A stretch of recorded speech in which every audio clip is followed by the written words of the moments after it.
Assalamualaikum warahmatullahi wabarakatuh. Bismillahirrahmanirrahim, teman-teman.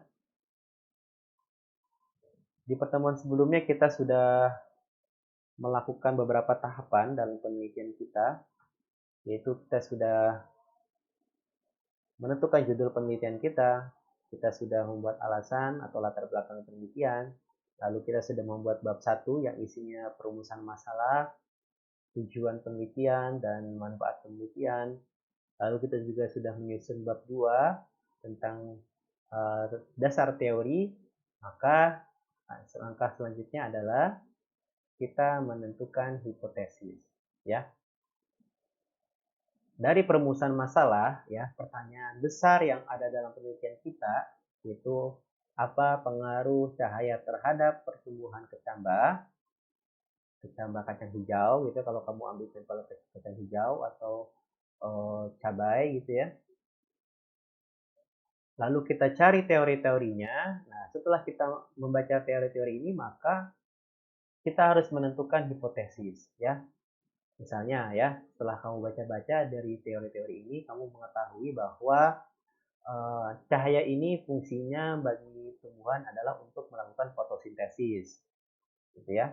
Fotosintesis tujuannya untuk memproduksi makanan bagi tumbuhan, gitu ya. Lalu biji, bagaimana biji bisa menjadi kecambah, gitu ya, padahal dia belum bisa berfotosintesis karena biji memiliki cadangan makanan, ya, di dalam biji dalam bentuk endosperm dan lain sebagainya. Nah, dari situ kita bisa menentukan hipotesis, ya, pengaruh cahaya terhadap uh, pertumbuhan kecambah adalah untuk apa? Agar kecambah ini dapat melakukan fotosintesis, anggaplah seperti itu, ya, yang kamu pilih. Nah, silakan tuliskan hipotesis kamu, gitu ya. Lalu hipotesis ini nanti akan kita buktikan di langkah selanjutnya, yaitu kita membuat eksperimen, ya, melakukan sebuah percobaan.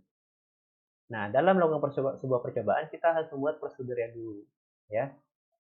Dan prosedur ini sebelumnya sudah kita lakukan, ya. Kita sudah menyediakan alat dan bahan, ya. Alat bahan-bahannya itu media, ya.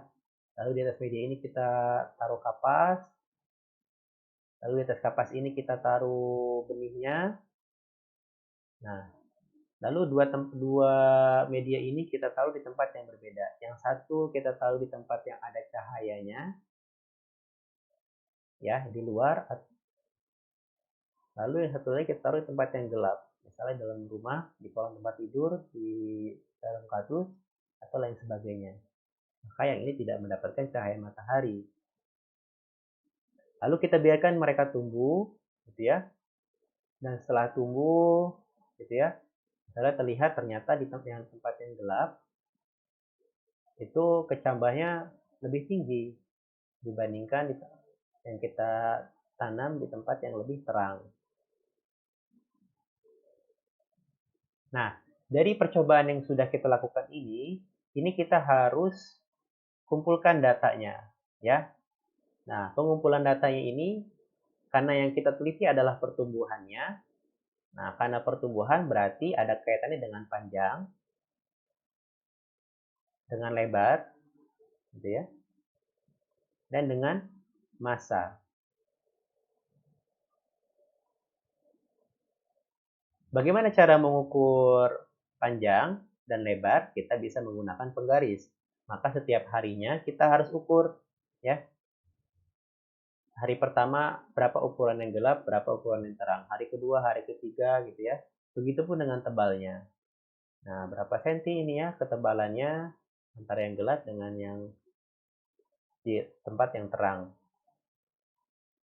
Nah, dari situ kita akan bisa melihat sebuah data, ya, di tabel bahwa misalnya dalam sebuah pertumbuhan yang gelap ini jauh lebih cepat panjangnya, dan beda dengan yang cahaya jauh lebih lembat dan jauh lebih pendek dengan perhitungan di hari yang sama. Namun, kecambah yang tumbuh di tempat yang gelap ternyata lebih kurus, walaupun tinggi dia kurus, beda dengan yang tempat yang terang, dia lebih tebal ya atau lebih gemuk. Lalu kita terakhir di akhir penelitian kita akan sudahi penelitian ini dengan kita ambil secara keseluruhan, kita angkat, lalu dua-duanya kita kita ukur masanya. Bagaimana cara mengukur massa? Alat ukur massa adalah timbangan. Maka keduanya kita ukur, ya. Kita ukur mana massa yang lebih tinggi dan yang lebih rendah. Ternyata yang lebih tinggi adalah yang di tempat cahaya, misalnya gitu. Nah, data-data ini nanti akan kita analisis, gitu ya. Ternyata di tempat yang lebih terang, itu tumbuhan jadi jauh lebih lambat tumbuhnya, namun dia lebih tebal, lebih cerah warnanya, dan lebih tinggi massanya, ya, lebih berat. Beda dengan di tempat gelap, dia lebih cepat tumbuhnya, namun dia kurus, pucat, layu, dan sangat ringan massanya. Nah, dari hasil ini kita analisis gitu ya. Apa kira-kira pengaruh cahaya dengan hasil penelitian yang seperti ini? Nah, hasilnya maka kita kaitkan dengan hipotesis kita dan kita tuliskan di kesimpulan. Apakah hipotesis kita diterima atau tidak, gitu ya. Nah, tadi ada kesalahan ya. Ketika kita membuat hipotesis, kalau kita buat hipotesisnya adalah cahaya lebih berpengaruh terhadap terhadap pertumbuhan kecambah gitu ya. Nah, ini masih sangat general ya. Karena dari hasil penelitiannya kita melihatnya ini ada yang lebih meningkat gitu ya, ada yang lebih cepat, ada yang lebih lambat. Contoh, ada kelebihan dan ada kekurangan di masing-masing lokasi.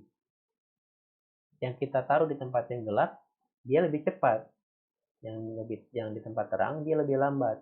Namun yang di tempat gelap dia justru lebih kurus, lebih layu, lebih ringan. Beda dengan yang cahaya justru lebih segar, lebih tebal, dan lebih tinggi massanya, lebih berat.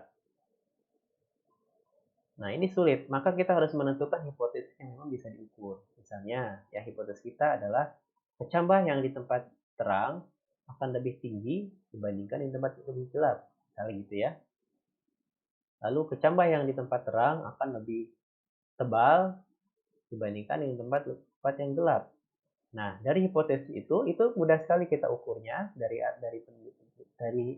data yang sudah kita kumpulkan, maka bisa kita tentukan. Kalau tadi kamu buat hipotesis bahwa yang di tempat terang itu lebih tinggi dibandingkan yang lebih gelap, maka dari hasil penelitian seperti ini, hipotesis kamu ditolak. Ya, ternyata kecambah yang tumbuh di tempat yang terang itu justru lebih lambat tumbuhnya atau lebih pendek dibandingkan kecambah yang tumbuh di tempat yang gelap. Gitu ya. Tapi hipotesis kedua kamu diterima ya, yaitu kecambah yang tumbuh di tempat yang lebih terang itu lebih berat dibandingkan yang tempat yang lebih gelap, yang tumbuh di tempat yang gelap. Maka ini bisa diterima karena datanya seperti itu. Nah, ini kamu tuliskan di kesimpulan kamu, lalu kamu rapikan, jadilah sebuah laporan tertulis, ya. Nah, dari penelitian ini, maka orang-orang yang membaca tulisan kamu itu bisa mengetahui, ya, bisa mengetahui apa sebenarnya pengaruh cahaya terhadap pertumbuhan kecambah. Nah, seperti itu ya.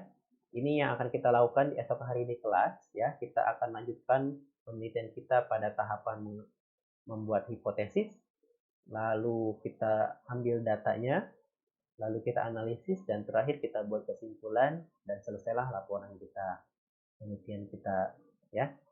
Sampai di sini dulu, kita tutup dengan doa kafaratul majlis. Subhanaka Allahumma wa bihamdika asyhadu an la ilaha illa anta astaghfiruka wa atubu ilaik. Assalamualaikum warahmatullahi wabarakatuh.